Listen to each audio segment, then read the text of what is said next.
We're live.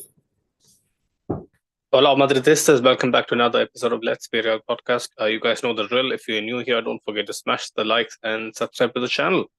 We are on the road to 3K. The road to 3K might be, a lot better than the road we are in at this moment in time as a club, as an institution, as a team that just won the Champions League and the league double for the second time in 3 years. Just what, 4 months back, 5 months back, right? Um, we are looking at a team that's completely devoid of any sort of confidence, any sort of identity, and any sort of togetherness, right? Um, we sat here and went on about all this for 2 hours. We were joined by Jacob. Thankfully, Jacob was put out of his misery for tonight. It will be just me and Sahil. Big up Sahil. As always, big up people in the chat, like always. But this is a very worrying state of affairs at the club. People, blaming a whole completely different set of parties every few minutes, just goes to show the decorum, right? The fine balance that we had as a team, as a family, Carlos family. It has completely been upstaged, completely been uh, torn to shreds. And some people might say I have agendas, which well, I truly do, regarding some instances that has happened over the last few months. And if last season my agenda was why does Vinny loses temperament so much, uh, then this year it's basically big players, big names going missing every every week. um Even if they do put up something on the score sheet, they just their performances leave a lot to be desired. Um, when teams like Celtic, Lille, Monaco, who else, Sporting, if they have more points than you after match day four of the Champions League, of the very competition we proudly say we own, with Atalanta and Liverpool away coming up next. Um, Sahil, do you think those games are guaranteed 3 points? No, definitely not at this point because we used to be a team that prided ourselves on our performances, in those big games, especially in Mm, the Champions League. mm, And this season, it's just changed. The whole narrative is against us now. We can't even call ourselves a big game team, right? A team who shows up yeah. when it matters. Mm, So I mean, the way this team has performed over even the past couple of weeks, yeah. minimum, Yeah. has taken away from us even that bragging right. And in Mm, the past, we've gone through phases where teams have been able to come to the Bernabeu mm-hmm, mm-hmm, or play Madrid yeah. and be on their best day and beat us. Mm-hmm, But mm-hmm, now it feels like a bare minimum is required for them to, even outclass us. It feels like a team with, bang average players at best, with the exception of like a Rafael Leao and a couple others, feel like Milan are a team with uh, 10 or 12 very, very bang average players. They've come to the Bernabeu, basically done the bare minimum. They've gotten their basics right. They've been yeah. disciplined throughout, the 90-95 minutes, Yeah. and they've gone home with a 3-1 win. What does that tell us about our standards? Because this is a team Mm, that's scored just 17 times in 10 Serie A games. They sit seventh at the moment. yeah. So we're not expecting a Milan team from the past, or even 4 or 5 years in the past, like a Sampaoli's Milan team. This is a very weakened Milan side. So to even expect a reaction against this team was, calling it, like you said, I'm not counting this game. We started off. We were truly expecting to not have to count this, but then Famous last words, yeah, it was pretty wasn't much it? expected that at least a reaction would come out. Say not with the scoreline, say just with the performance. I want Mm, to see passion. You want to see some mm, sort of a reaction to what happened, mm, be it the Ballon d'Or ceremony or the Classic or the games before mm, that. mm. Simply where we are in the table right now should be enough said. You don't Yeah, even need another reason for that. At yeah. this point, it's just our season keeps going from like one low to another, and then it's come to a point where the comebacks are getting dry. The remontada is not happening every game because again, that's not a sustainable way of winning games. We know that, Mm, right? mm. Big game performances that we have Sahil, prided ourselves in the past on are not can coming, I not there anymore. can I basically pose a question since this Sure, just came up? Since sure, you mentioned remontadas, right? yeah, Comebacks, which has been an iconic part of what makes us, the most feared side in Europe across yeah, history, is the way we come back and our ability to turn games when we are cornered, right? Um, Last season, and even in the year we won Decimo Corta, right? Um, when I used to lose complete hope, somewhere a voice deep inside me, they used to tell me, this team, you may never know. Okay, like I'm a very pessimistic person in general, right? I think optimists probably kind of they they they were golden gloves, or basically just dress up situations to suit their psyche. For me, if even in the most dire straits, a voice told me inside that okay, against City there might be a goal and then something might happen. Even against Bayern, a goal and something might happen. It used yep, to always reassure me. Watching this team from the get go, it just bad vibes. It just feeds into my pessimism. This team, I'm telling you, this team is a far cry from the teams that we have been accustomed to. Like it's very soul seemed to have been displaced. Sile, I don't know if you feel that watching our team. I do feel it, very intensely. No yeah, no, matter definitely. how many high fives Vinicius and Mbappe exchanges, or Jude Bellingham smiles after nobody makes a fucking run uh, for his cutback. The countless times Jude Bellingham or someone, Vasquez or any of our midfielders, like nobody is having enough faith in each other to go for a pass that otherwise would seem pretty ordinary or not highly likely to get to you. That's where people earn their money, right?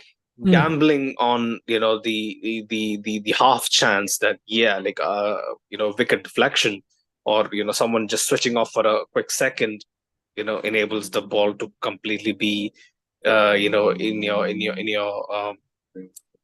your path, and basically nick it in, tap it in for an easy goal. That's what people hope yeah, on for. But this team has so many pieces shoved into a situation where they just don't have enough conviction, Sahil.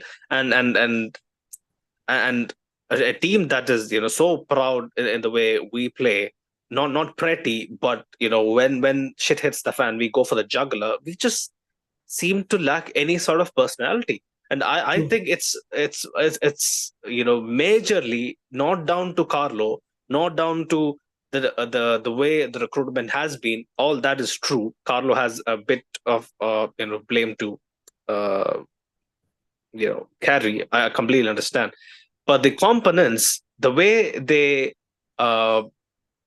kind of are in this equation, like makes this a very unpleasant watch, Sahil. Like do you resonate with me, or do you think that I may be getting carried away with how I feel watching us play week in week out? Mm. No, I definitely resonate with that. And like you said, you can always blame it on Carlo or the recruitment or the lack of transfers, the injuries. Yeah, All of that, they are factors, but they do not explain what is happening down on the pitch, because those 11 players are more than capable of handling the pressure, right? yeah. And we've seen them in the past, not long ago. Mm. And the Champions League win now, it feels like a long time ago. Last season feels like a long time ago, just because of It how feels it this feels like it season was has been. another life, Sai. Honest to Exactly, God. exactly. And that just keeps going on and on.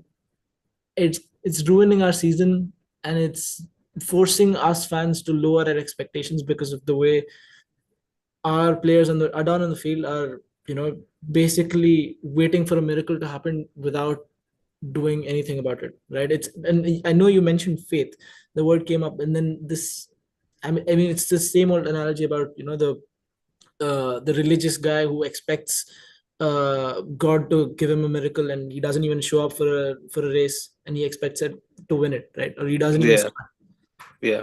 You've I mean, I get that to a certain point we pride ourselves on coming back from situations, but it's not sustainable. Mm. Teams will find a way around it. Milan find a way around it. Lille found a way around it. Dortmund, sadly for them, didn't. But it doesn't mean that another team coming to the Bernabeu won't, right? Sahil, I would like to disagree. I think, especially at home in the Champions League, people don't find a way around it. I think we But teams have started to. completely. Look at No, Milan. I don't understand. Like, yes, Milan, man, like we have to stop giving Milan credit. Like they are so bang average. Come on, like if we give them credit, Exactly, and that was enough. we That have to was enough. fucking dissolve our club. But do you think that's sustainable? Even in the past, when It's it's not. happened, it was a one Yeah, of it was not every game where we had to come back from situation. no, I know, it's not sustainable. But to say that Milan found a way around it, like I would completely like to disagree. Even Barcelona, they didn't find a way around it. We were completely shocking, Sahil. That is the truth.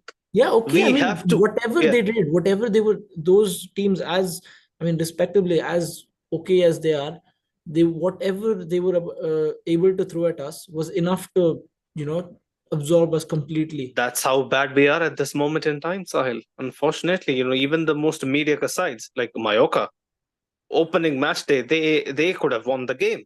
We sat here, we said the same thing. How many games have we said the same shit this season, Sahil? So what Yep. does it really, imply? Does it imply that teams are finding us out, or are we completely off the pace? No, it's a general Off the lack of motivation, bro.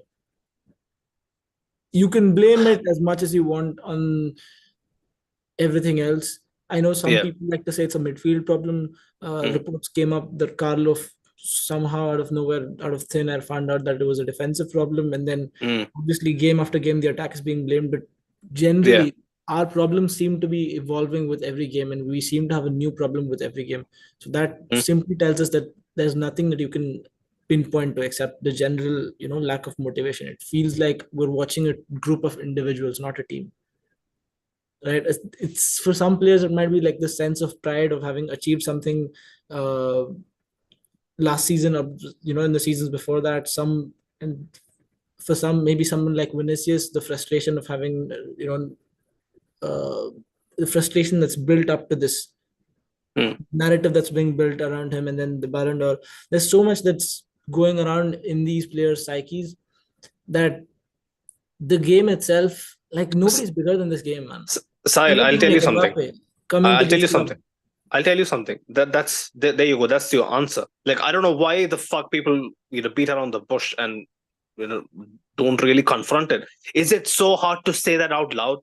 No, because Is it what has he so? done? What has he done to buy his time with the fans? It feels like he's That's my untouchable at the question, moment. bro.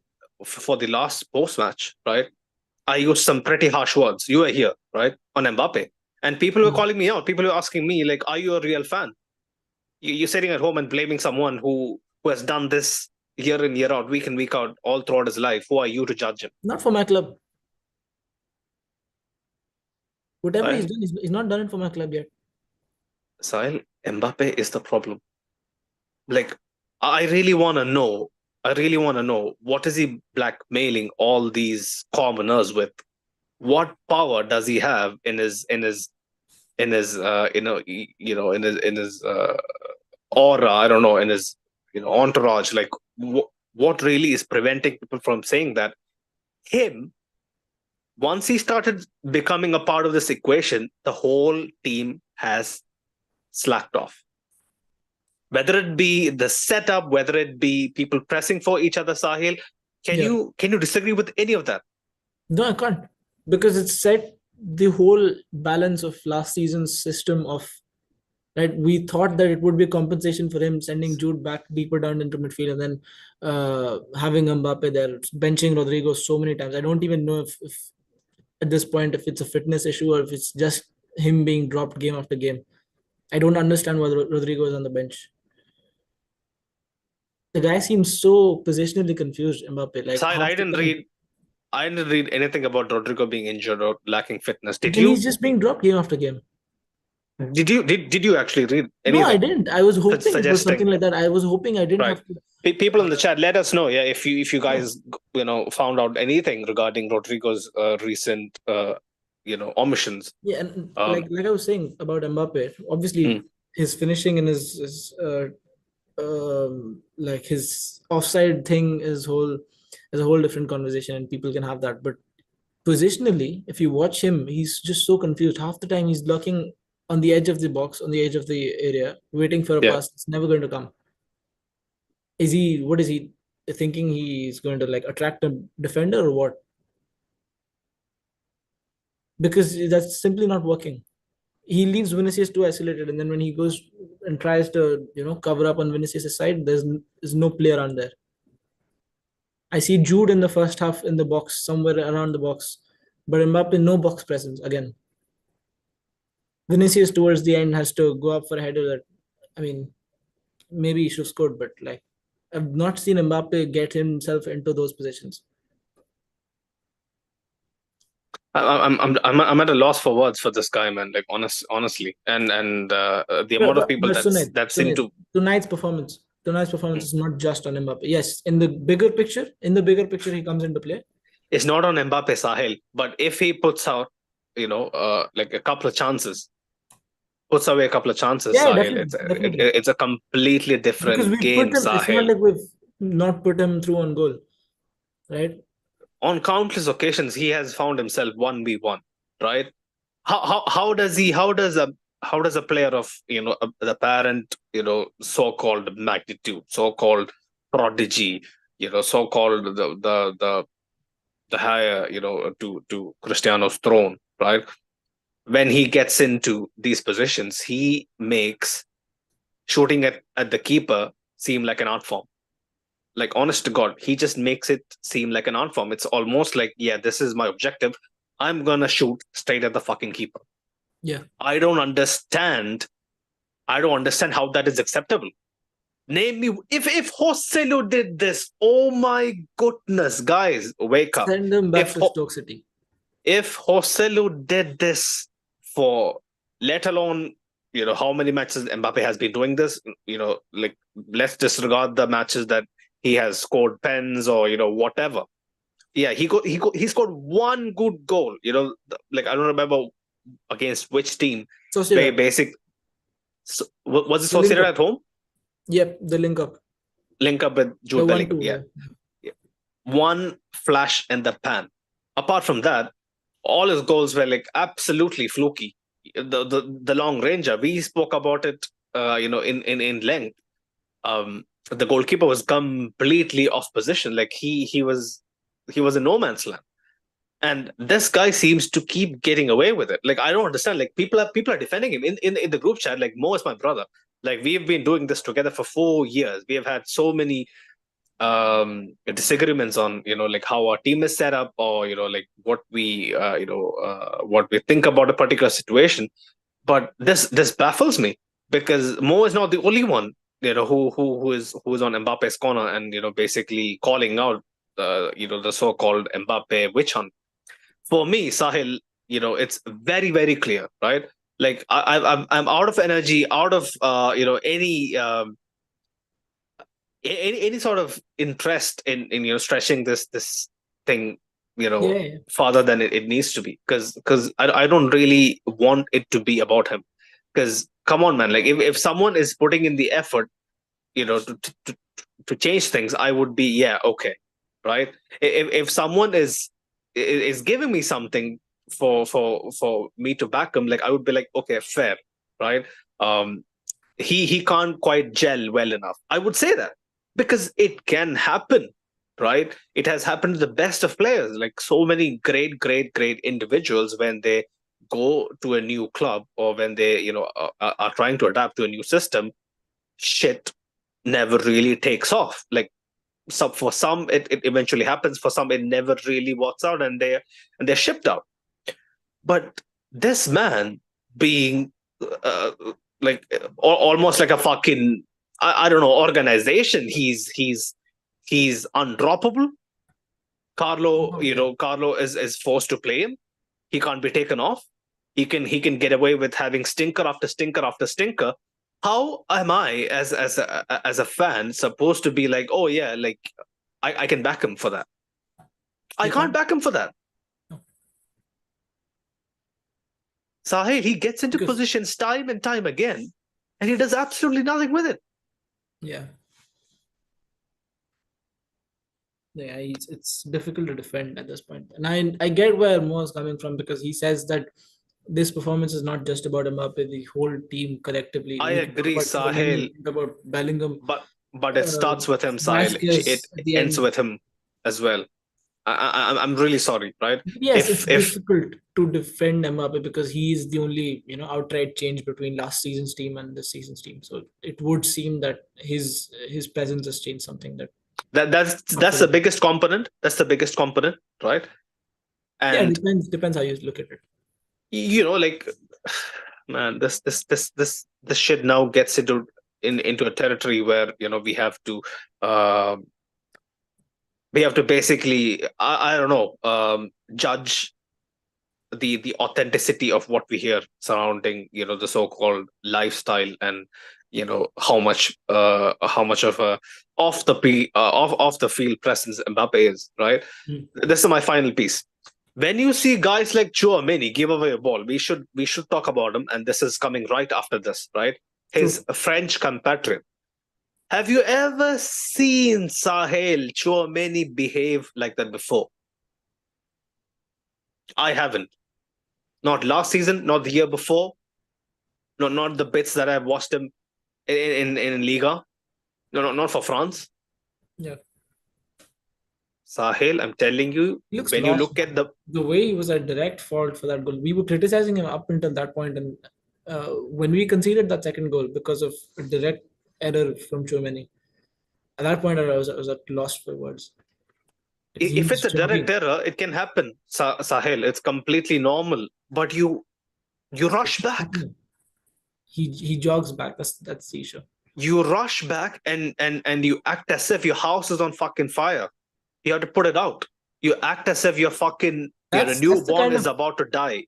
that's the kind of reaction Go. I see from Kamavinga. Of all, like, I know his defensive IQ, and like he can leave behind gaps sometimes, and that's his only like problem. He's erratic in that one sense. But I see a reaction from Kamavinga every time he loses the ball. He runs back, he puts in a perfect slide tackle. He's very easily able to get around the pitch. And Chouameni lacks that mobility. It's almost as if he needs somebody else to run around for him. Sahil, it's not about mobility. Sahil, please, So wake he's up, just wake up. that's what I'm saying. He He needs somebody like Kamavinga to play with him. he doesn't He's not he that doesn't good. try hard enough this season. Sahil, something has shifted. Telling you. Or He maybe we doesn't. just realized that he's not that good. We've all just realized that he's not, good enough to play as a single pivot over there. Sahil, as a single pivot, none of the modern, I don't think any of the modern midfielders. I mean, people were singing praises about Ugarte being the next big thing, right? Can he play a single pivot? No, he can't.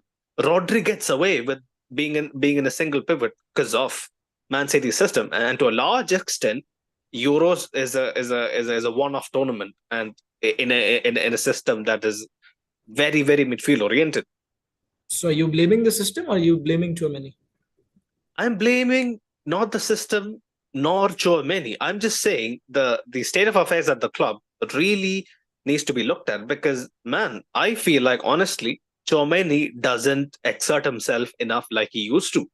He used to break a fucking lung trying to get back last season. Yes, Cruz would be, the deepest. He would be, um, he had improved a lot defensively, so he could, anticipate stuff a lot better. But Chouameni used to absolutely, break, not one lung, maybe both lungs, to get back and help out. I don't see that from a lot of players, man. Sahil, like, that's why I'm telling you, like, if we can praise Benzema for being our trigger for the press, how efficiently he used to do that against top sides, how he used to conserve energy during when he was off the ball, conserve energy and basically just slalom into the positions where, the center back is caught off guard, or how we can basically one up his wing back. Benzema was always on the move. For like, man, like, I used to really undermine Benzema's ability. Like, I used to be like, like, Higuain is a better finisher. Like, I would prefer to keep Higuain instead of Benzema. I used to be of that crowd. And the way Benzema basically became the player he was later in his career, like, I look at Mbappe, bro, he doesn't initiate the press. He doesn't look proactive enough, going forward. Yeah. Where off the ball, you require someone to take up positions that could, end up in a good chance. Yeah, I'm done with this, man. I'm done with this fucking guy. Right. Chouameni needs to basically fight for his position. I Like, do I'm agree. telling I you, was going to come to that. It's come like, to a point when yeah, Kamavinga deserves a starting berth, and Chouameni needs to be the one that's fighting for the spot. Carlo needs to be about And meritocracy. perhaps even Mbappe. Wasn't he? Perhaps even Mbappe. Because there was a couple games in between where Vinicius got dropped, and then the moment he came back, one game from the from the substitutes bench, and then the next game he started again. He was on Yeah. fire those two games. Hmm. So maybe, in essence, reigniting a fire inside Mbappe, you have to humble him. And Ancelotti, I mean, I hope he has that on his mind. I don't think the board. I don't think the board will like it. Like, who said it in the group chat? Was it you? Was it someone I else? I said don't it. know. I said it. So that is the truth. Like, I've always been of the impression that the board Yeah, wanted the nobody should front be on three. top of it. Yeah. Yeah, board wanted the front three to start the season, and the way shit panned out, Carlo was forced to kind of revert back to a variation of the diamond to make the team a bit more uh, effective. But what we are seeing right now is Mbappe should be out and Rodrigo should be in But Sunil, until, yeah. sorry Go to on. interrupt again, Mm, but I know I said that the board mhm. won't like it. But Yeah, imagine hypothetically, Mbappe gets dropped one game, and then we see a completely contrasting team, and then we maybe like a 3-0, 4-0 performance. Sahil, we would. Will the board Sahil, we would, man. We would, Sahil. Like, why are will you the board why are you still not framing like it? it that way? Will the board still not like it? Like, it's the same thing when Ronaldo got dropped in the World Cup, and then Gonzalo Ramos, scored a hat trick. Yeah, They still not yeah. like it.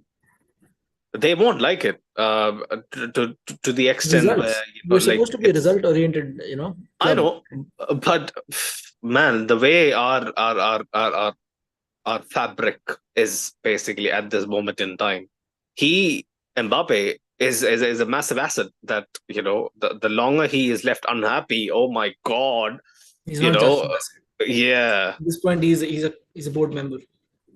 You see, where this is going, right? Like, and I used to be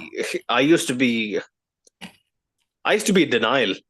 Like, my subconscious mind used to tell me, Mbappe is Mbappe, but Yep. the club would tame him, and our, superior forces, the forces that always guide us to glory, would suppress his, I don't know, man. Like, I'm talking fucking. I'm talking fucking fairy tales at this moment in time, fucking intangibles. But I'm telling you, Carlo was about meritocracy last season. If you remember, Sahil, Brahim was dropped, Brahim was brought back in, Joselu was dropped, Joselu was brought back in, Rodrigo was dropped. Maybe Vinicius was given a bit of leeway, right? Yep. with Because when he Mbappe, produced, right? yeah, Second with half of the Mbappe, season, especially, even Bellingham, first half of the season, he dropped stinkers, but eventually mm, he had the goals to show for it. 100%. And You Sahil, can't drop a player who has output. are you happy with Jude's position, Sahil? No, Like he absolutely not. I should was going to come to that. I was going to come to that. go for It's it because like he was the answer last season. Why is Hmm. he shunned out? It's because of again this guy, this untouchable, you know. Yeah, it's more or less an identity crisis what Jude is going through right now. Because in the first half, look, he spends part of that first half camping inside the box, waiting for crosses, and then Vinicius, you see Vinicius putting in crosses, Vasquez spamming a few crosses aimlessly, pretty much, but none of them work. And then in the second half, he's dropped quite deep at the beginning of the second half, which Hmm. shows that okay, he's gotten some sort of instruction right at the cusp of halftime.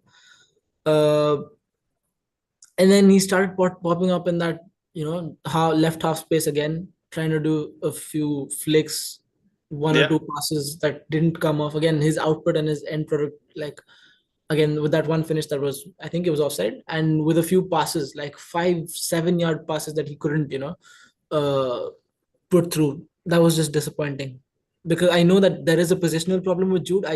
yeah, I didn't expect there to be an output problem. I didn't expect him mm, to not be 100% focused yeah. at the game.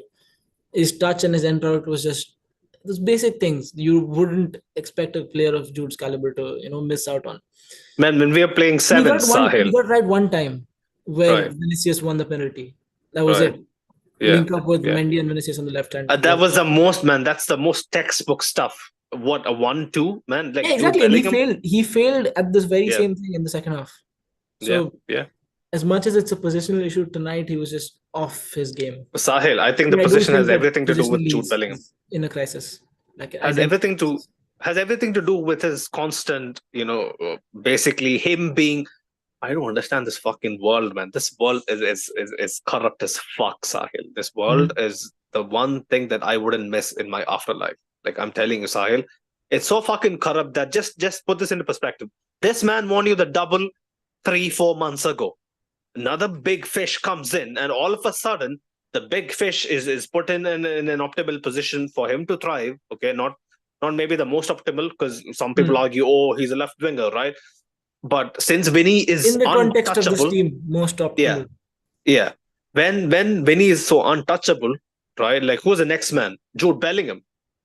When Vinny was missing, it was Jude Bellingham carrying the side. Without True. Jude Bellingham's first half performance, we won't win La Liga. Simple as. Yep. So now you're putting him in a position where, oh, you have to basically sacrifice what worked so well last season. Late winner after late winner, late equalizer after late equalizer, big moments, clutch moments, big assists in the Champions League final, assist for the pre-assist for um, Rodrigo's goal against City in a tie that looked well and fucking done. True. And there was this conversation about Jude earlier into the season where there was not as many eyeballs on him or not as much, of the media talk about him because suddenly his output is he hasn't scored in a long time. But he was working hard. There was a point where he was playing deeper, but he was doing a lot. He was producing double the work rate he usually does. But again, that all of that went under the carpet, and then now even his work rate seems to be pretty much of no use because our midfield is like flat anyways. Yeah. Pulisic seems to like how does he glide through our midfield? I know that was more Chouameni's fault, but that was just both Chouameni Reindeer is a and good Pulisic player. fault. I rate him, right? But the way he picked apart our midfield, and There you go. yeah, yeah. I'm telling you, this Jude Bellingham thing, right? Like, yeah, like people are such fucking casuals, when they say, oh yeah, like his output dropped. He was already performing like shit towards the tail end of last season. Man, he was so effective in the context of games. He was super People effective. didn't watch, man. Especially the City game, City away, he was so good, but just because he didn't score, people were so critical of that performance. And I remember that, and even now, like game after game, when every time we're starting, with four midfielders, on every lineup graphic that I see, Jude's the number 10. But I tell people he's not a number 10 anymore. Like he's not playing there. So just don't put him there. Were we expecting a miracle with Ancelotti? Man, first back-to-back losses in 15 years, right? We made guys like Emerson Royal look world class. The way, Mendy, man, Vasquez, I can understand, our left-hand side. What's wrong with the left-hand side? Like we used to have so much solidity back then. Like what's going wrong? Like I'm just lost for words. True. Our midfield doesn't help. Our midfield is supposed to be best in class. Our midfield is supposed to be future proof. Yes, people can say, and we agree, and we have, like I'm resigned to the fate that we have a midfield of mannequins all sharing the same fucking profile. I completely understand that. They all kind of work in robotic fashion to complement each other, which isn't really helping their cause. But come on, man, like if you're that athletic, if you're that um sharp in your bite, come on, at least be combative, put fires out, take man out. Like they're doing nothing, man. They're just basically being a film that these guys run through. I True. mean, Barcelona completely nailed it with their high line and their effectiveness in basically pinning us back. Milan were absolutely camped in their own half for what, like 60%, 70% of the game. Yeah, What only in after? the end did Leao started, roaming around Yeah, Vasquez. yeah. The last I 30 think minutes or so.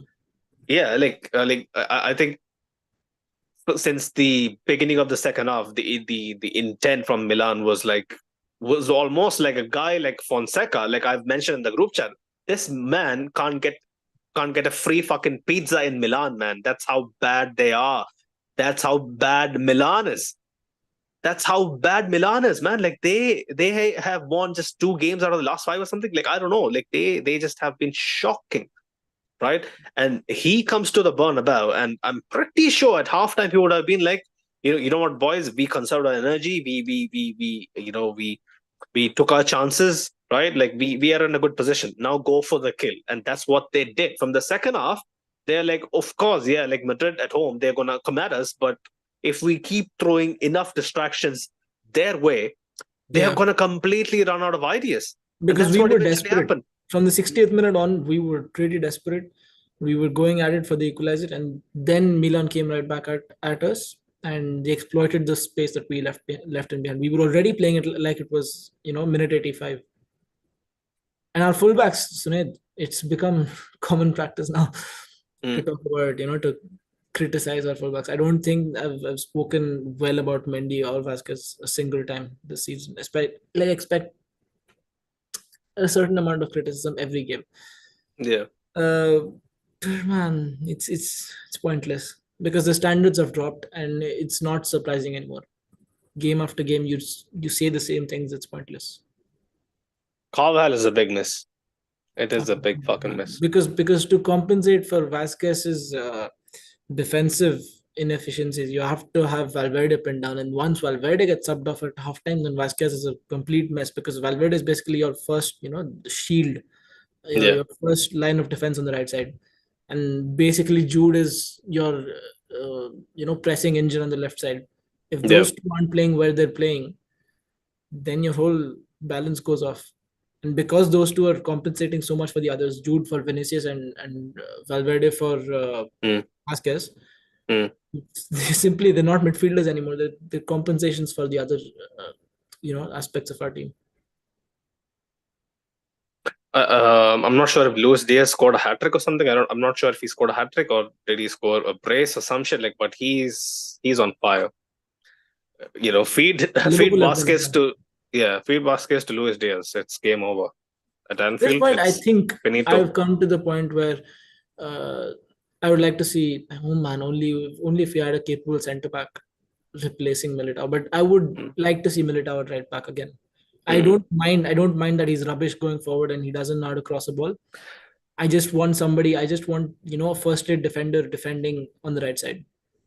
there is guys like Fortea in Castilla. Like I don't understand. Like yeah, like man, come on. At this point, give But it's anyone. unrealistic given Ancelotti's our coach.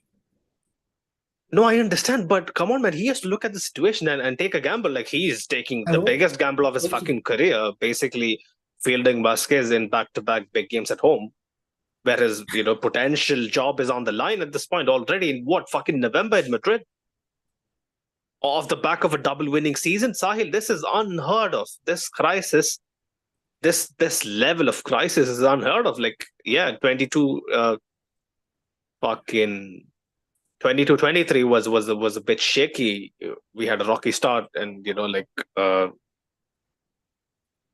we eventually We was still lost afloat. to a very respectable like City team.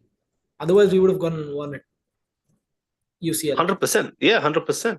And even in the league, yeah, like a couple of injury problems, especially Benzema's nagging injuries, definitely playing a part. But this crisis, I think, is getting ever so closer to what we endured during the 18-19 season. It's that bad. And it's It's that torture for the fucking home bad. fans. I mean, you see fans walking out of the stadium before the final whistle is gone. You see the Bernabeu going quiet after we've just conceded. No reaction whatsoever. You see Chouameni getting booed by parts of the crowd. It's torture for the fans, for the home I fans to have I to endure. I never, Sahil, I never imagined a day that would come where like Cristiano getting booed and all. I could understand to an extent. Um, but these guys, our entire The team kids. dynamic was, yeah, they're kids, and our entire team dynamic was almost like a family. Like I never expected these guys to be booed. It was hard to watch, man. Hard to watch. Like I don't know where we go from here. Like I don't know. Like I'm telling you, some of these scars aren't gonna go away. Not anytime soon for these players. They aren't used to it. Cristiano was used to it. Ramos, they were used to it. Raul, they were used to it. They were forged by the fire. These kids, they have a long, long way to go from their fucking nursing homes, man. They aren't there yet mentally, physically. Um, I don't know, man. Like, so many people are going to turn on Carlo. That's my takeaway. Again, so many people are turning on Carlo as we speak, Sahil. More who I know, you know, so closely. Like he would never really flip the switch on Carlo, and he is forced to do it. I want, I'm not with him in that regard, but I completely understand where he's coming from because looking at the side, the answers aren't there, man. The I can answers aren't understand there. Carlo because only as long as you deem him as part of the problem and not the complete problem. So I can understand him as being framed as part of the problem because he's at this moment not able, whatever like the context is, he is the manager and he's incapable of finding solutions with this team. So it would seem actually. Mm. So I mean, it's always him that the fans are going to go to first, and it's his head that the board is going to go for once things go bad. He, They're he already pretty bad, but he is easier than obviously not tickling Mbappe's it just you know I don't know, man. Ancelotti was asked worst moment since 2021, since he returned. He was like, no, we have difficult moments every season. Now we have to start getting back to our good version, man. PR goes He is off. doing damage limitation. He's saying we're confident that we'll get better and fight for all the titles. We have to improve tactically. It's not an individual problem. We have to work and improve. We have a defensive problem. We can't keep defending like we're doing. This is everyone's fault. All the players, all of us, we win and lose together. From a set piece, man, Militao of all people losing out and letting his marker score. I can understand if Mm, the guy Modric is marking mm. scores, right? Or Yeah, if the guy yeah, Mbappe is marking scores. But Militao yeah. is our centre back. He's the tallest. He's second tallest on our team. Sahil, this is a new. That's why I don't It's a stress lapse of enough on. concentration from No, our I centre understand. back. No, I understand. It's completely unacceptable at the top level. Like even Chouameni, he is like, oh shit, what should I do now? Is it Militao's man or should I, basically um, be the photo bomber for the fucking highlight reel when they This is are training ground ahead. stuff, I think. I never made it to football professionally, but I know enough to know that this is training ground stuff. We Defense considered the and least attacking. goals or something. We had a record, Sahil, I think the year before or the one before the last one, Yeah. for being very efficient defending corners. Francisco Mori is our set piece specialist. I don't really have the courage to text him or speak to him for the past a couple of weeks. Yeah, better not. Really, because he has been awfully quiet as well. I completely understand what they would be going through. Man, this is just unprecedented fucking.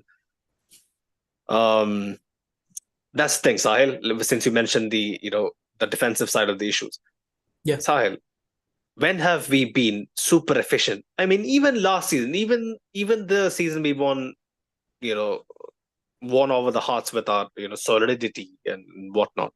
Even then, we have had so many big lapses of concentration, so many goals that we didn't see coming get scored past us, right? I would really, really look at a side, and throughout history, and more so recent history, we would say that our side is not about defending. Unfortunately, that's a fundamental flaw, right? That's why we really can't be consistent in La Liga, because defensively we are shocking Hmm. more often than not, right? Like that's been the story of why we haven't won back-to-back La Liga since 2007. Um, so for me, what worked last season was we could find answers going forward. Now we can't find any answer going forward. That's why like all our defensive lapses are completely getting punished, and we are And they're more in the light. People yeah, have a reason to actually talk about them now because the attack isn't productive enough. There's nothing going the other way, so that's the only thing you can speak about. mm, But it's an obvious thing to say. Like things in the past weren't all perfect either.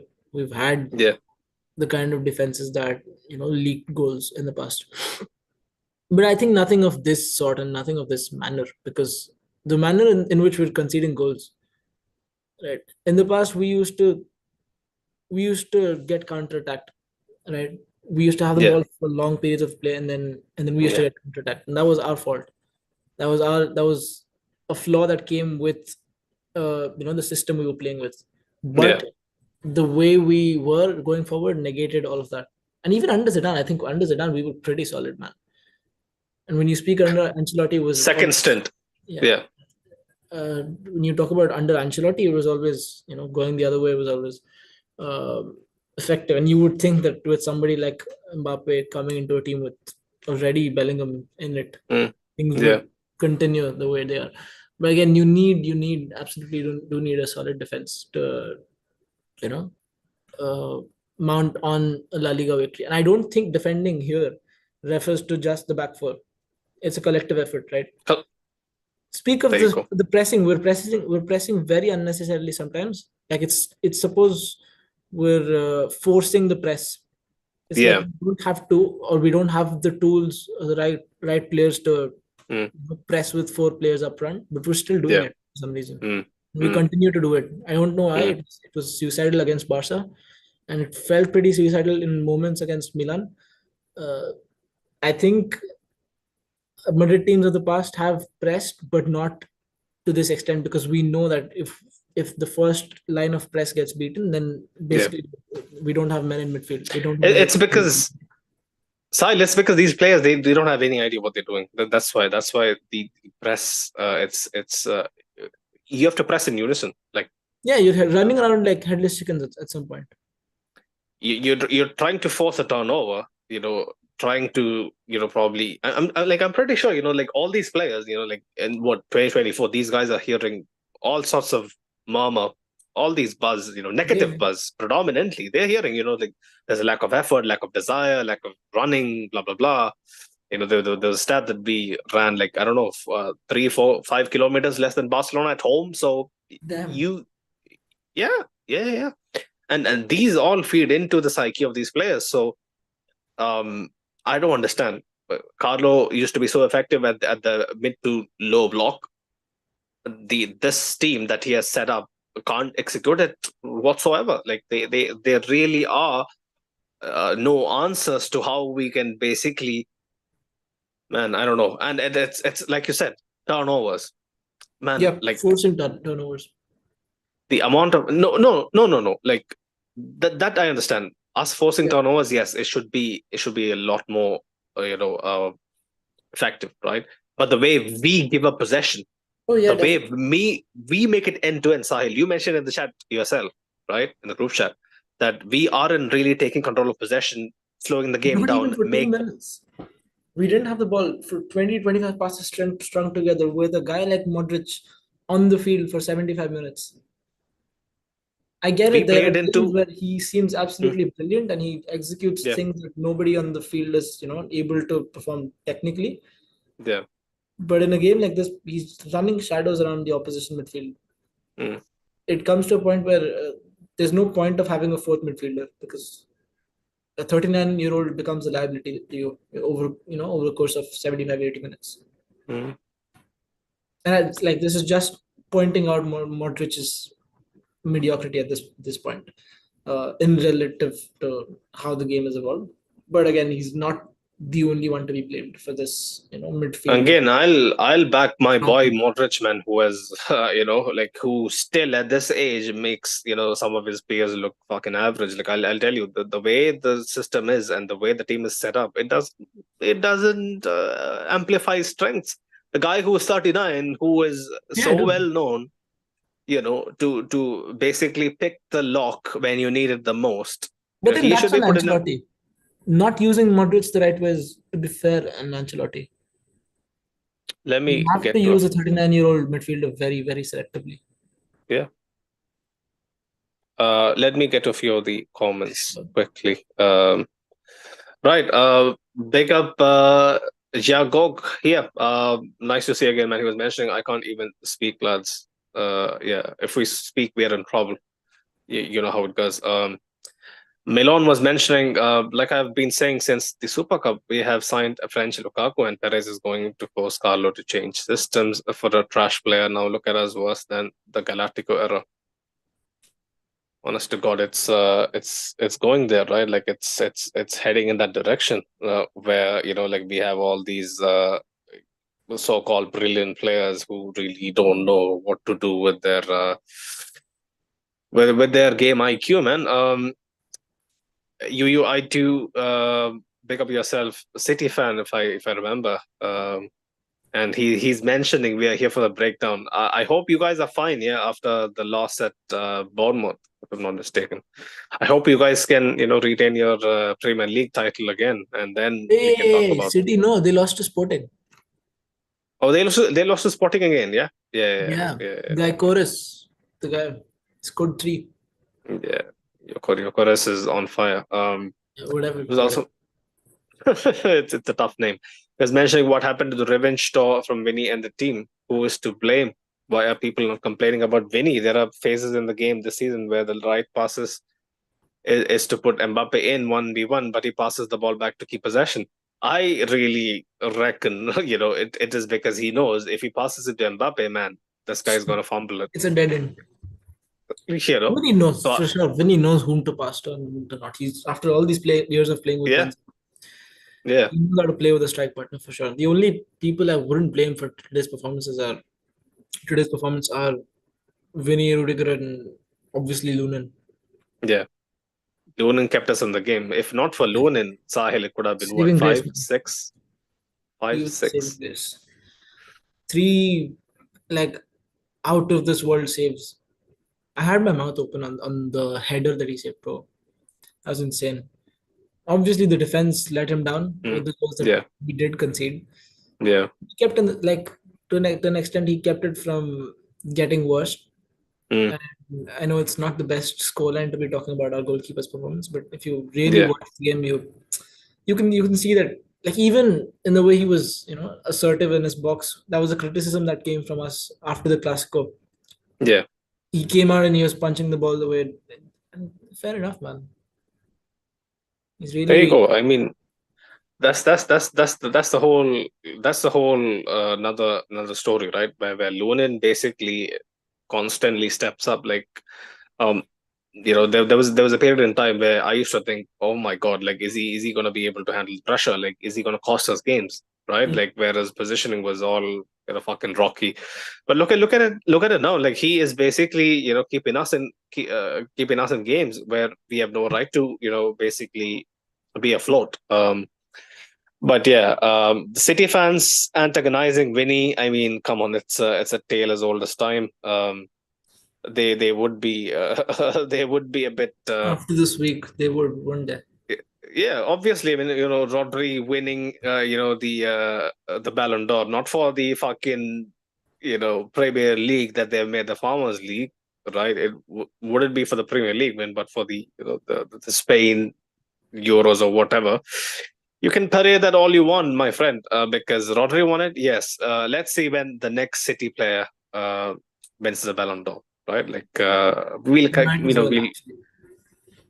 So at this point, because of Hmm. how bad the credibility has gotten, Oh yeah. I wouldn't be surprised, man. No, but I'm telling you, still, even We were even having if serious Haaland conversations 2 years ago, by the way.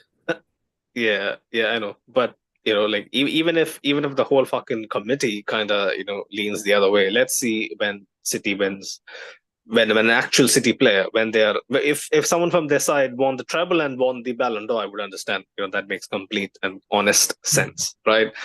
But this, I mean, even Big Steve was chatting to me, so it's Really? yeah, I posted in the chat. Remember? I don't know if you saw it in the group chat. No, I don't remember. Right, right. He had he had a remark about Vinny and us not attending and whatnot. So Mm. whatever. Yeah. So big up Marcus. He was mentioning enough is enough. The board needs to make strict decisions. Soon we are going to Anfield, right? Yeah. Like, losing to Liverpool, man. I hate Liverpool so much that sometimes I wonder, I do I hate Barcelona or Liverpool more? It's definitely Liverpool more. To a certain extent, because I just absolutely can't stand their arrogance. So it'll be peak if we lose. If we lose 1-0, 2-1, okay, take it. Take it on the chin. But if it's a thrashing, it'll be a revenge for what happened 2 years ago, and a couple of years ago before that, and the 2018 Champions League final and whatnot. Big up, Mr. Fortress. He was mentioning you're doing call-ins. Would love to give thoughts. 100%, we could do call-ins if enough people are interested. I'll put out a poll on our Instagram page. Keep an eye out. We usually do call-ins for, like, people leaving, closer to the end of the season and whatnot. But yeah, that would be something that we can look into. Unfortunately, the schedule recently hasn't been kind, and we had to kind of scrape through with some of the post matches and interviews and whatnot, because we handle uni jobs. Some people have kids, so it's a bit difficult to kind of get us all together, because we don't live in the same place, right? Milan was mentioning French Lukaku curse. Bang on. A bigger Bashiki was mentioning, I hope the US election is more entertaining than the shit show at display in Madrid. Was also mentioning our problem this season has been and is with lack of creativity in midfield. Everything else stems from that. And that Big in up. itself stems from a couple other problems where our midfield, our sole creators are being used to compensate for defensive inefficiencies and to press high up. So that in itself is not a Valid root point. cause. Valid point. We basically, it's almost like, like, I shouldn't say this. Like, if someone was in a coma for the past couple of years, and then he woke up from the coma, and we told him, you know what, Mbappe finally joined Madrid, he'll be like, oh yeah, that's awesome. And then I would tell him, you know what, bro, sorry to break it to you, right? He is a dead weight in this team. He's basically being carried by the work rate of his peers. Yeah. he would be like, you're fucking tripping on shrooms or something, because it just doesn't make sense, right? Like, I don't know, man. We all knew that his work rate was a bit sketchy, but come on, man, it's costing us big time. Freddie SP was mentioning Zubimendi has to be bought. Brilliant player. I really wonder what his his contract situation is. He wouldn't cost that much money, but mm, we really we really aren't a side that would purchase would basically go shopping within the league. We aren't about it. I don't think so. At least recently. Um, But but he's a player, I right. January is going to be a desperate window. It's either nothing or a player who we get a really good bargain on, and that's He's gonna. likely to be within the league. It's not gonna be. It's not gonna be anything of note, Sahil. Sorry to break it to you, because you should know that by now. It's the obvious answer, because we I are know not we gonna never go buy. shopping in January, but at this Mm, point, because of the injuries and because of how bad the results have gotten, I think mm, who knows, man? Because mm, there's reports coming out of Madrid every day mm. about January. I don't really have any faith in us reinforcing in No, in realistically, neither do I. But you never know. in the winter market. Yeah, like the only way we can salvage the season is by reinforcing, at least Ethan Fit minimum was stuck in January. minimum. Yeah, a defender who could either play center back or right back. I'm telling you, man, time is of the essence, and football is a funny game, right? Football is one of those soap operas, if I may call it, that moves at the pace of a fucking V12 V12 era Formula One car. Like it's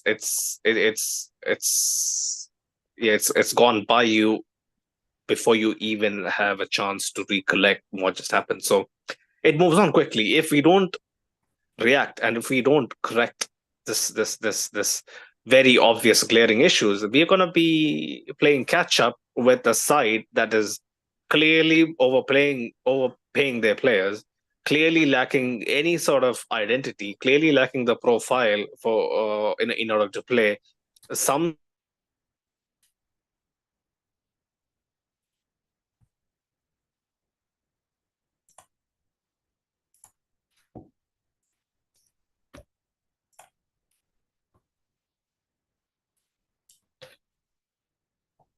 Sunil, are you there? He, yeah, I'm here.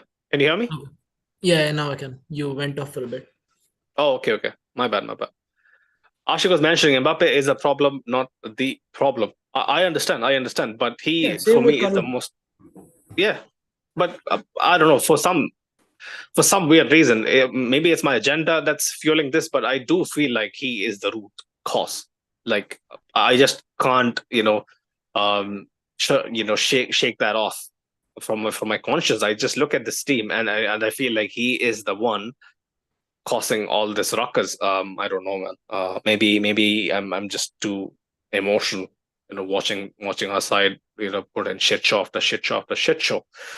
Um, Freddie SP, pick up Freddie. He was mentioning the individuals are not the problems. The problem is a lack of balance in the team. What do you mean by balance? How do you achieve this balance if it's not Very, by the very, individuals that it's very formed subjective out of? word to use because our teams of the past that did so well were all unbalanced, and now in the search for a balanced setup, we're losing all sorts of identity. So Sai, let me ask you this question. Yeah, when we talk about balance, right? In an era that was all about the 4-3-3, right? In an era that was all about not so much about the physicality that we are seeing now, right? It was a lot more. There were a lot more Iscos. There were a lot more Iniestas. There were a lot more um, you know people of that ilk, right? Your Juan Matas, right? Like who could basically not have enough athleticism to impact the game in that regard, but still change games day in day out. How did we in that era basically play guys like Isco, right? Who on paper is a complete liability defensively, right? Yeah. Benzema, who if you look at it not by his work rate, but his seemingly effortless interchanges with Cristiano, who like over the years, obviously they got better and better. But surely I've seen so many Even games. Marcelo. Marcelo, there you go, bro. That whole left hand side used to give me nightmares, right? Like defensively, like Ramos used to be a man mountain, but even he couldn't stop out every single fucking attack. So you see all these equations, right? Like the Marcel equation, Benzema playing as a pseudo striker, basically drifting out to the wing. It made the team severely unbalanced. Like the, we had to forge an identity ourselves on the pitch. The players had to basically do the hard yards. Like um, I don't understand. Like people throw this wall called balance around too much, too much, too And much. Mm, even when you mentioned that all of these kinds of players in an unbalanced system, there's one aspect of it where Marcelo, Benzema, Ronaldo, all of these guys, even Isco, what they were good at, right? In terms of yeah, that, the gap between them and what was below them was massive yeah. because they were so Mm, good. They were that good and that mm, consistent at producing. mm, The mm. current generation of world class players, I mean, no offense to the Bellinghams and the Musialas of this day and age, but the gap isn't that incomparable. Mm, mm. One that.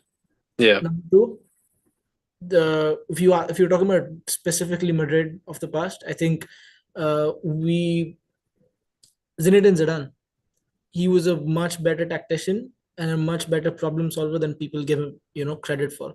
I know we Hmm. know him as mostly a man manager, but he Yeah. found solutions for all those imbalances.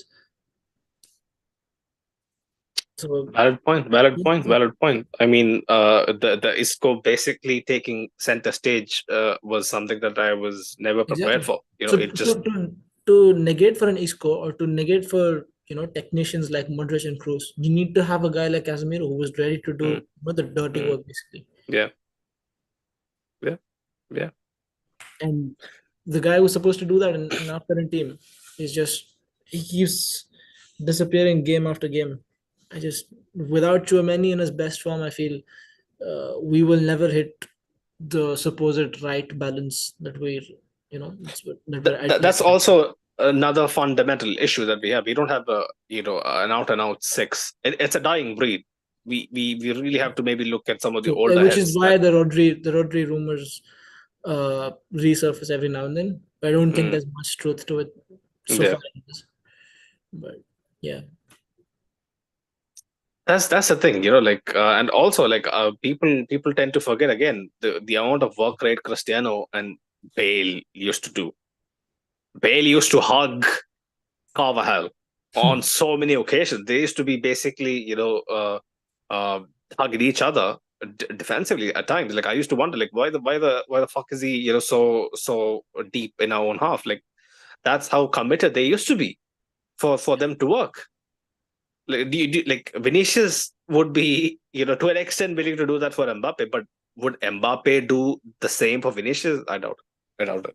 I don't know. Yet to see that.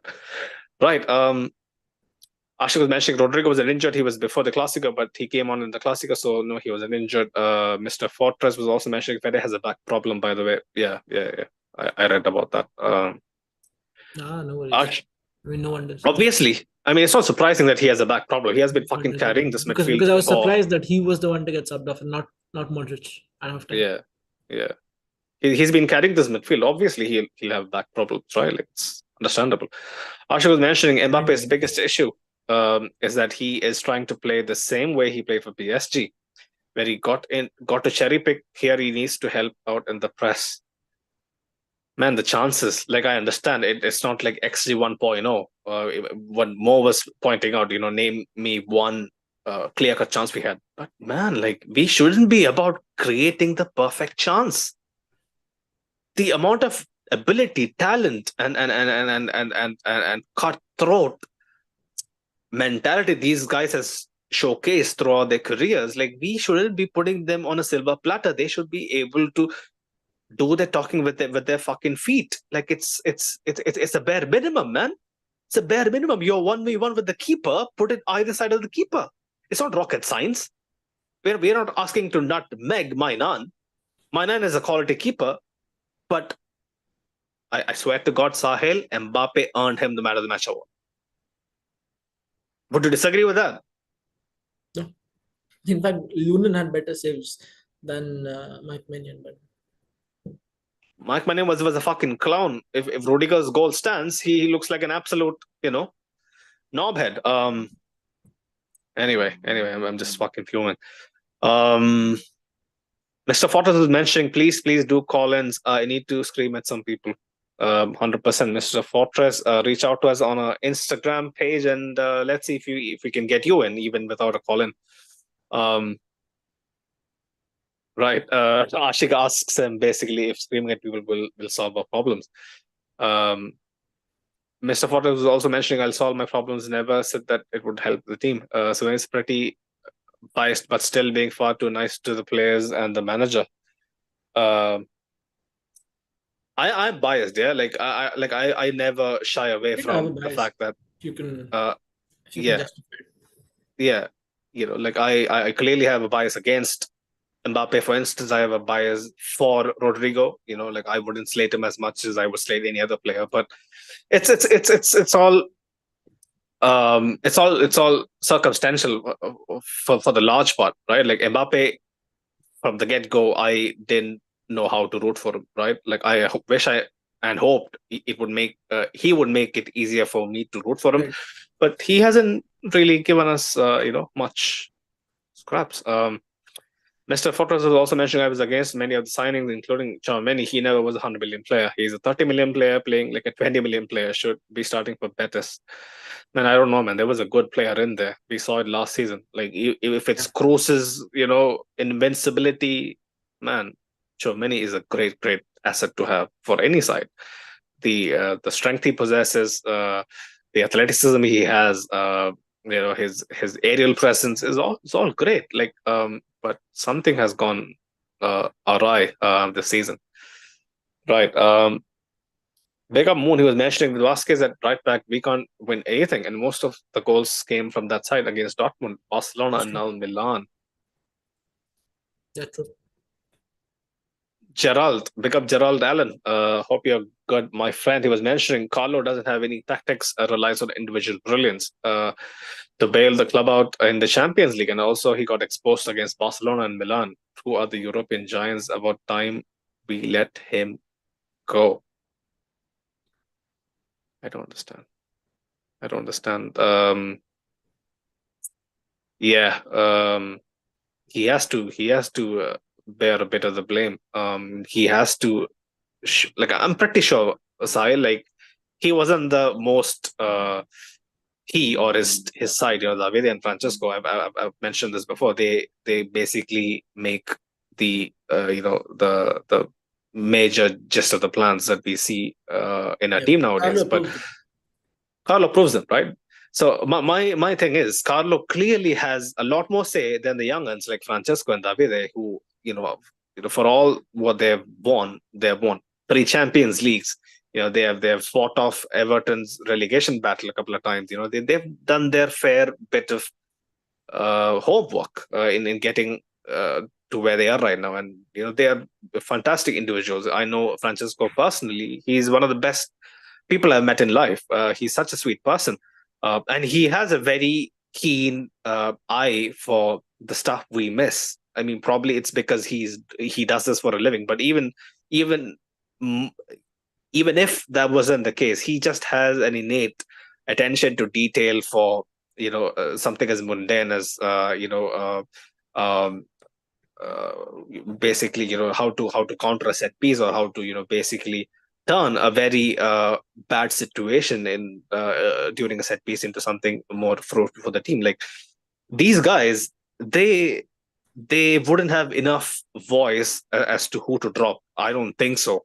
In my humble opinion, as far as I know, I'm an outsider. I don't work for the club, right? Like, we are all fans, but Carlo, I think, should have the final say of who starts, who gets incremented for their good performance last week and gets the call in again. Sahil, right? Like that's a logical answer, right? But I Yeah. think there's pressure to play certain individuals no matter what is the case. Don't you think a team that was built upon meritocracy, especially last year and the year before, big names were dropped. Marcelo was dropped. Sahil. Marcelo, who was cut into the very fabric of this club, was unceremoniously dropped, by countless managers, on countless occasions, and basically asked to be, bench fodder. Why can't I mean that sets an example, right? Like if you see a guy like Marcelo, even when he came on from the bench, I used to love him to bits. He used to still be effective to some In extent moments. in moments, right? So when we see guys like Mbappe gets the nod time and time and again, Rodrigo and Brahim, now he's fit, right? Now it might be a bit different. They get shunned to the side. It doesn't send a good message, does it? Yeah. Um, And I don't think the Marcelo example is quite comparable because Marcelo was, Tail towards end of the his career, end of his yeah, career. yeah, yeah. Mbappe He is was burnt out. more of a Cristiano comparable, but again, Cristiano never underperformed in his initial years, so we Yeah. don't have any carbon copy, to compare him to. But that's the sad part, we've never been here before Sahil, Isco. with a player this big that's underperformed so much. I mean, Mm, Modric was by no means a big player when he came to Madrid. yeah, He was yeah, not a yeah. Galactico signing by any means. Nor was Oh yeah, Isco. no, it's Isco. Yeah, yeah, yeah. So this is a first with Mbappe. Gareth Bale, you could say to an extent, maybe, Yeah, but but Gareth but there Bale was again. Zidane. Yeah, Gareth Bale. The downfall came after the glory years, so it was pretty much done and dusted by then with even his career as a whole. Mm, Uh, but with Mbappe, it's a first. Even for Mbappe himself, I don't think he's been through such a slump of form for yeah. this Mm, at any point in his career, be it at Monaco or with the French national team, let alone PSG. So look, the most obvious conclusion here is that he needs to be dropped for a few games to mhm, reignite that spark within him because yeah. that is what brought back Vinicius's spark. Mm, He was mhm, underperforming earlier in the season. yeah. I would assume that something like that would bring something out, even fitness wise, freshen Mm, him up. I know we've had almost three international breaks, so I don't like he's not even going for the international break, right? yeah. So you can't really question his fitness. So it's just not even about match sharpness and whatnot. It's motivation that he so desperately needs at this point. Mm. Mbappe and some of the midfield again. It needs to be completely chopped and changed. And Yeah, like apart from maybe Fede, everyone needs to basically be looked at. The defense, unfortunately, Sahil, meritocracy goes out of the window. Rudiger has above average to good performances more is often than not, true. right? And it's not like Militao, we have a choice with the hmm, defense. We were short of choices. yeah, Militao has to, and Vasquez has to basically be in, and Mendy goes without saying one of our worst players Them, this the season. four of them being fit is a big, blessing on all of Yeah, us right now look what because this one of them. board puts Carlo under, man. Like, come on, man. Like, how do you not side with Carlo in this fucking shit show? Like, I never get it. Well, I do. It's easy I to sympathize with him definitely. these people who say Carlo out. I'm done with Carlo. Like, come on, man. Like, this guy won us 2 doubles in 3 years. Like, tell me one manager who did that. Did Gerard do it? No. Um. Right. Ashik was mentioning Chouameni made a subpar Pulisic look world class. Uh, I'm lost for words. Mr. Fortress was mentioning just so you all know, Chouameni has a knock and is getting a medical tomorrow. Thank you, Fortress, for posting in some of the updates. Right. Ashik was mentioning correct statement is we made Emerson Royal look royal when he isn't. He's anything but royal. He's anti-royal. Fucking hell, man. Emerson Royal putting up a show at the Bernabeu, man. My goodness, he was I've deemed seen him Sahil. with He so many was different clubs. I saw him at Betis a couple seasons ago, and then he was at Wolves or something like that. he signed for Barcelona, didn't play a game or something. Yeah, yeah, and There's then they all sold that. him right away for Yeah, profit. Sahil. He was deemed not good enough for fucking Spurs. Sahil. I don't know how he Yeah, ended up in Spurs and Milan. then Wolves and then Betis, something like that. Now he's with Milan.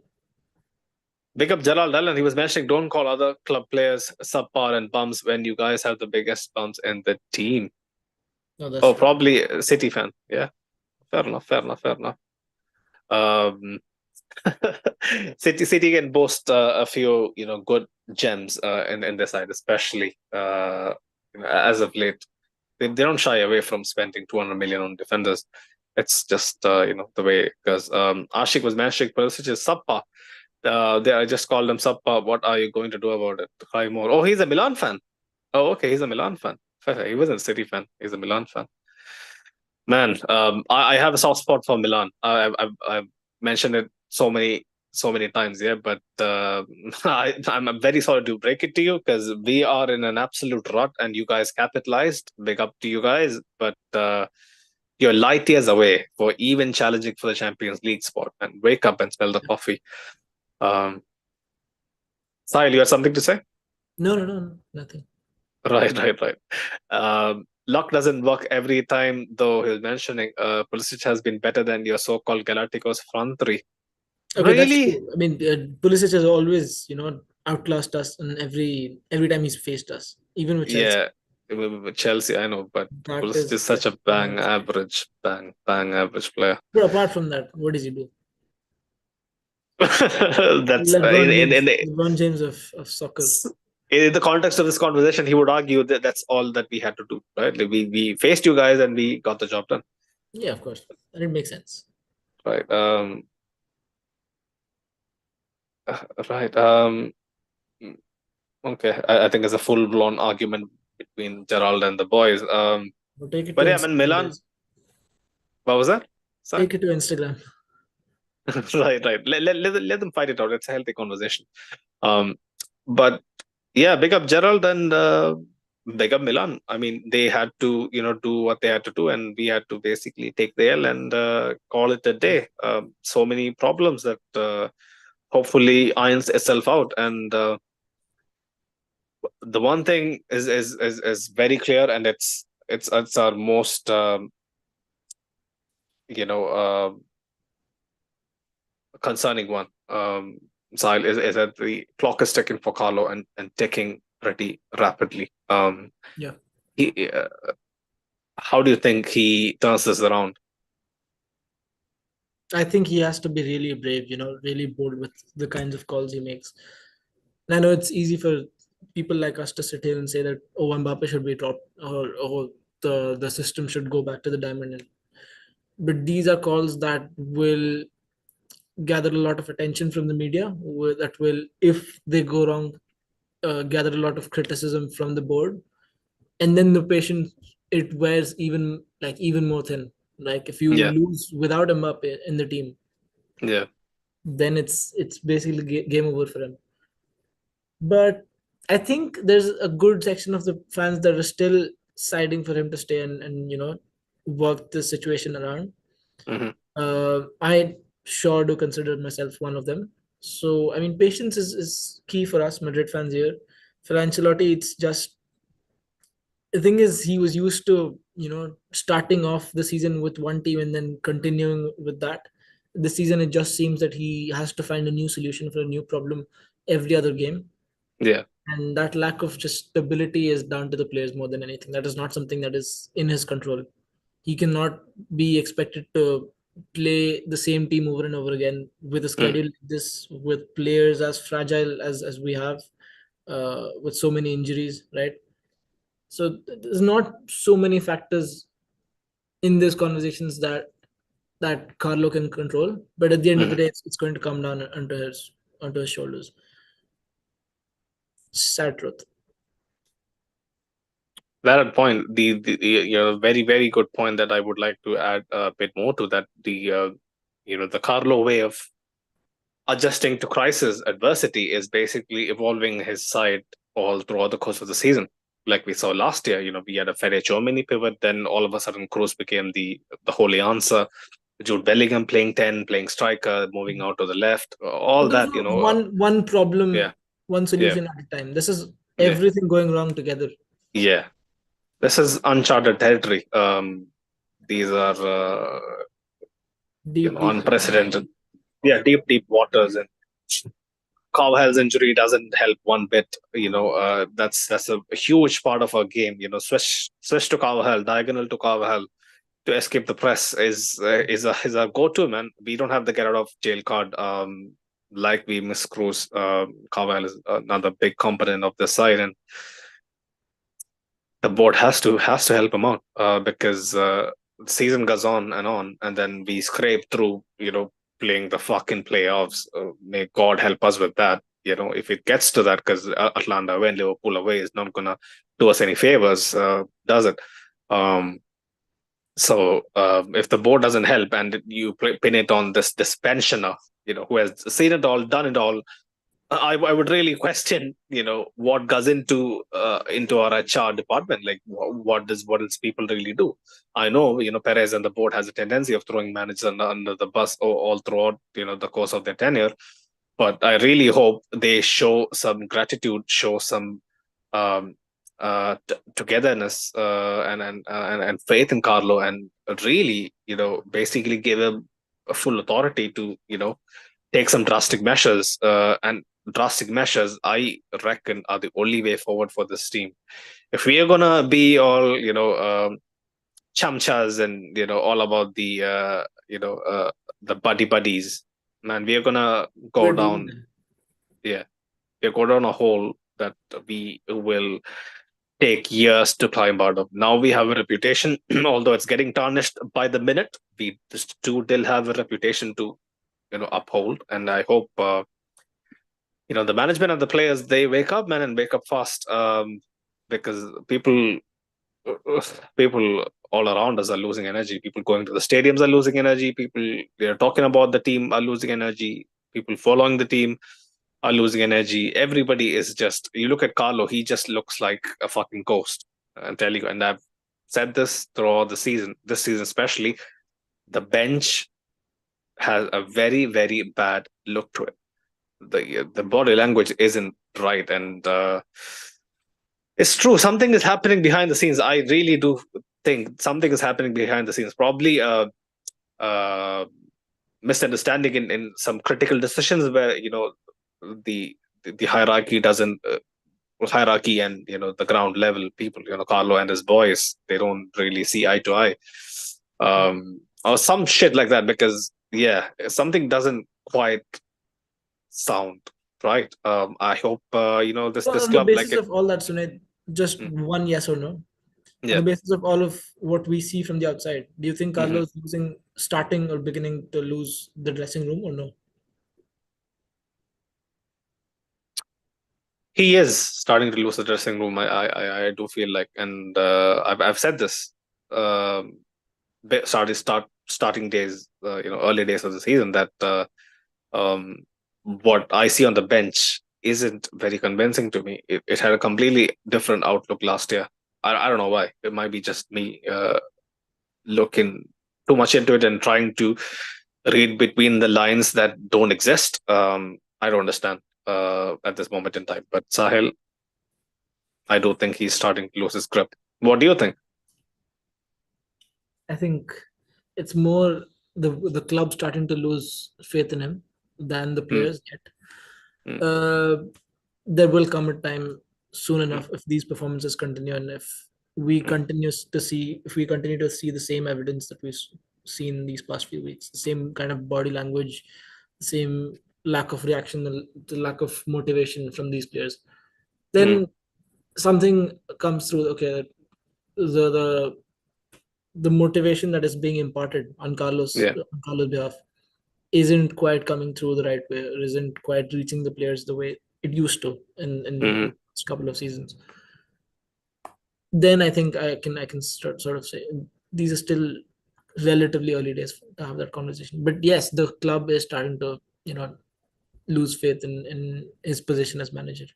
That confidence for him is very important, because the kind of Yeah, stuff you hear in the media these days, yeah. uh, the Spanish press already starting to think about, the Xabi Alonso's and the Raul's, Mm. Zidane. So if we're I already was, having those yeah. conversations in Mm, November, mm, that means the club is starting to think internally. yeah, We've seen it yeah. before. They're looking ahead, 100%. When the writing is on the wall, you know, our media, Madrid media, especially, the mouthpieces, they are they're very keen to highlight it. It's almost like, yeah, it's there. The writing is on the wall, but they're like, no, no, no, wait, let me reposition you better. Let's upscale it to 4K. Let's shine some light on it. So they're just gonna be going about this time and time again. And Carlos tenures, they tend to fizzle out in the fashion that it is going right now. Couple of big injuries, we lose a streak. Sahil, my goodness, am I doing a fucking prophecy? It's all coming back. 2015, a Yeah. big streak getting torn apart. Major injuries to key players. Season fizzles out. That was supposed to hold so much promise. I've seen this before. I just hope it doesn't end up the way it did in 2015, man. We got to the Champions League semifinals, although it was a bit of a shocker that we went out to Juve. I just hope we at least get to the semifinals this season. It's fucking shocking. Let me read out a couple of the last few comments before we wrap this up quickly. Right, Ashik was mentioning earlier. I can't find it anymore. A La Liga match is at 8 a.m. on Saturday morning. As if the performance wasn't punishment enough, we have to sit through this that early in the morning. Yeah, we have a game at 8 a.m. on Saturday. Wish me luck, Sahil. The couple of days I get to sleep in um, and watch this shit. I hope. Early I kickoff. hope it's different. What was that, Sahil? Early kickoff, is it? Yeah, very early, super We early. never do well with early kickoffs, by the way, historically. Yeah, yeah, yeah. Let's not go there. At least not for today. Um, but yeah, big up people in the chat. Don't forget to smash the likes on the way out. Big up our sponsors. Considering how shit the day was, I completely forgot our very valuable sponsors, Manscaped and Fanatics. Go check out manscaped.com. Use code LBR20. I repeat, LBR20 to get 20% off and free shipping on manscaped.com. Obviously, the pioneers of below the waist grooming for men. They also have a huge catalog of products. You guys should definitely go check out trimmers, uh, beard waxes, loungewear, you name it. They have a new state of the art trimmer they recently released. I think it's an improvement over the previous version, the Lawnmower 5.0. So go check them out. They have some very exciting deals as well going on.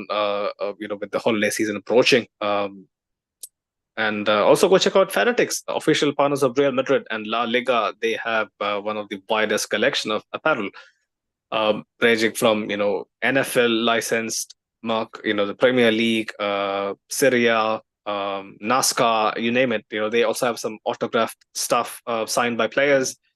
For instance, I've seen our Rodrigo's, Decimo Corto winning, shirt, a home kit, up for sale as well. So they have some interesting uh, products, man. Go check them out. And we don't have a specific code for Fanatics. They run, week to week promotions, basically. Sometimes it's 25% off, sometimes it's free shipping.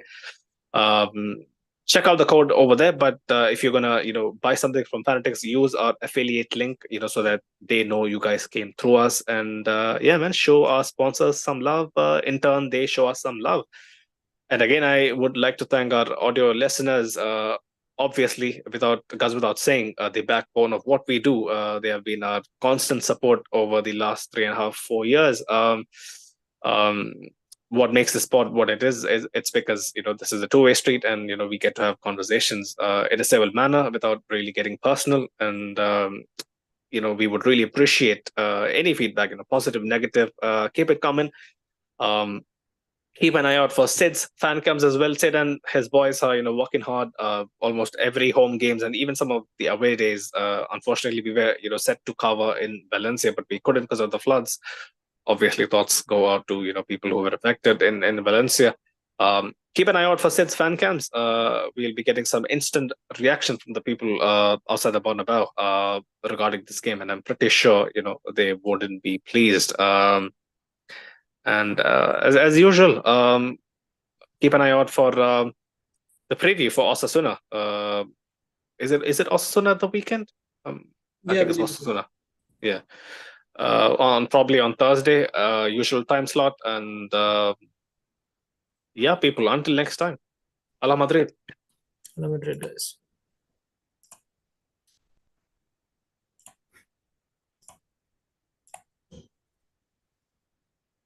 Okay. Thank you, Sahil.